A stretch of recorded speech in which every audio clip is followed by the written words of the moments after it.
Sabahleyin geldiğim zaman sopayı yakıyorum. Sıcak suyla elimin altından bulunduruyorum ve çalışıyorum.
Su doldurup çocuklara veriyorlar. Bunlar ölen çocukların, küçük çocuklar. Yapmadığım zaman da gelip diyorlar ya niye yapıyorsun? Sana 1000-2000 tane yapıyorum. Burada ne makine var ne bir şey var. Bir silindir var yalnız. Burada Mardin başka yer gibi değil. Şabdıgın ve derdizar.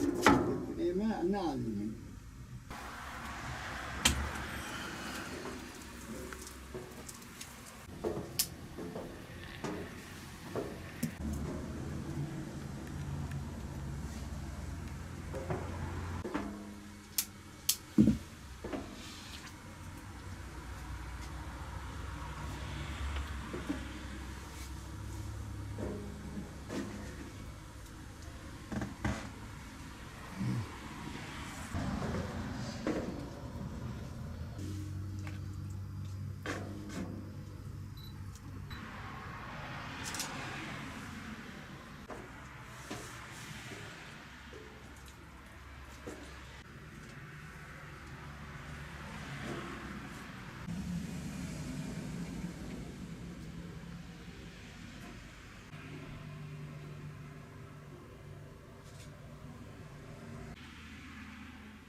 Çanak çömlekçi Şeyh Mus Kaynaka. Evet, kaç yıldır bu mesleği yapıyorsunuz? Bu meslek hemen hemen 60-65 senedir yapıyorum. Evet. Nasıl başladınız? İlk başladığımız bir Mahmut Yeddi kardeş vardı, Müslüman. O da Ermenilerden alışmıştı o sanat. Biz de oturduk onun yanında, o vefat etti. Şimdi çocukları var, ressam bilmem ne. Yeddi kardeş. İsmet Yeddi kardeş var. Evet. Belki biliyorsunuz. Evet, tanıyoruz. O benim ustamın oğludur.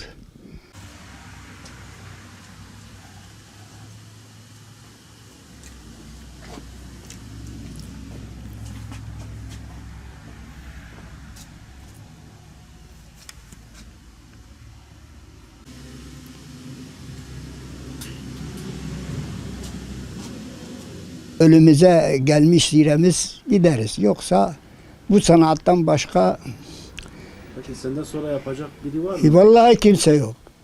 Getiriyorum. Bir çamuru gördükleri zaman bu korkuyor. Ya bu çamur iyidir. Alışın. Yine okula gidin. Yalnız sanat, el sanatı öğrenin.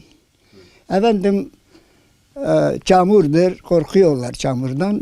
Tabii şey etmiyorlar. İlgileniyor. İşte bizim bir çocuklar var. 6 tane çocuğum var. Allah çocuklarınızı başlasın bizim çocuğuyla. Yani birisi bir merak olmadı. Birisi geldi. Birkaç sene çalıştı. Ondan sonra memur oldu. Okul okudu. Memurdur şimdi. Çamur ilkin Mardin'de var. Kil toprak var. Ondan sonra kırmızı toprak Diyarbakır'dan getiriyorduk. Karıştırıyoruz. Çünkü kil toprak su için yapıyorduk. Su için çok sıhhatlidir. 33 madde insan için, bazı doktorlar diyorlar su desteği kullanın. Bazı var. Yani dedelerinden tabii diyorlar diye eskiden nasıl mesela neyle su içiyordunuz filan, küp yapıyorduk. Küp büyük. Eskiden ne kadar satış yapıyordunuz, şimdi ne kadar? Çok, her hafta Kızıltepe'ye 15 kamyon götürüyorduk. Hepsi destiyle. Her evde 10 desti bulunuyordu. Biri dolduruyor o 10 taneyi, içiyorlar birincisi sirelen. Soğunca kadar içiyorlar o birisinden. Şimdi? Şimdi yok, aktı. Şimdi efendim saksıdır, çiçek içir. Bu destiler de Kurban Bayramı'nda yapıyoruz. Böyle bir adet var. Çocukların elinde su doldur, şeker dolduruyorlar. Mezarlıklar gittikleri zaman çocuklara doldurup veriyorlar. Tandır yapıyoruz. Küp az gidiyor. Eski zaman gibi değil. 8 tane çocuğumuz var. Bunları hepsi bu çamurdan besledik ve okutturdum. Tamam. Şimdi bir tane postanededir, bir tane hemşiredir, bir tane velhasılı işsiz kimse yok. Bildiğim kadarıyla çok sanatlar var, zararlıdır. Zararlıdır. Ama bu sanat tabii zararsızdır. Yani bu toprak olduğu için sıhhatlidir. İlk olarak küp yapıyorduk su için. 5 tane gelik su için. Ondan sonra daha küçükleri vardı, desti küçükleri, onlar da su için. Onlar da su için kullanıyorlardı. Ama o küpler sadece bekmez bir de yağ koyuyorlardı. Yağı ilkin 5-6 ay su dolduruyorlardı, güneşe koyuyorlardı sızmamak için. O şeyi dolduruyorlardı. Yağı dolduruyorlardı. Destiye küçük bardak yapıyoruz, kül tablası yapıyoruz, desti yapıyoruz, küçük desti, ufakları yapıyoruz. Onlar gelinler için nakış veriyoruz, gelinlerin eline veriyorlar, tak kırıyorlar, genel kırıyor. Tandır ise saklılıydı. Tandır, ekmek tandırı şimdi fırın gibi değil, lezzetli, zararsız, çok iyi. O kurutuyor o hamur getiriyor, vuruyor tandıra, çıkıyor, lezzeti bambaşkadır. Ama şimdi fabrika çıkmış efendim samun.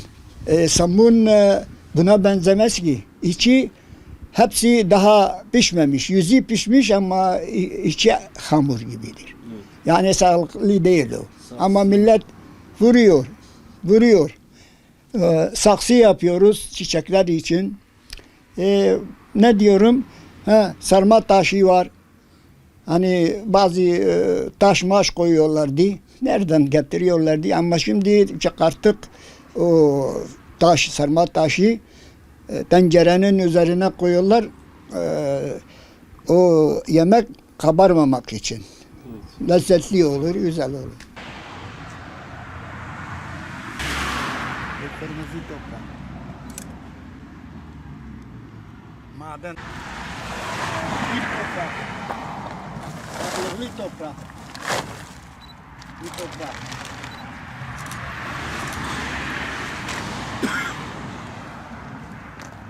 Bu sağlıklı bir topraktır, bu kil topraktır. Bu iki çeşit toprak yapıp çalışıyoruz.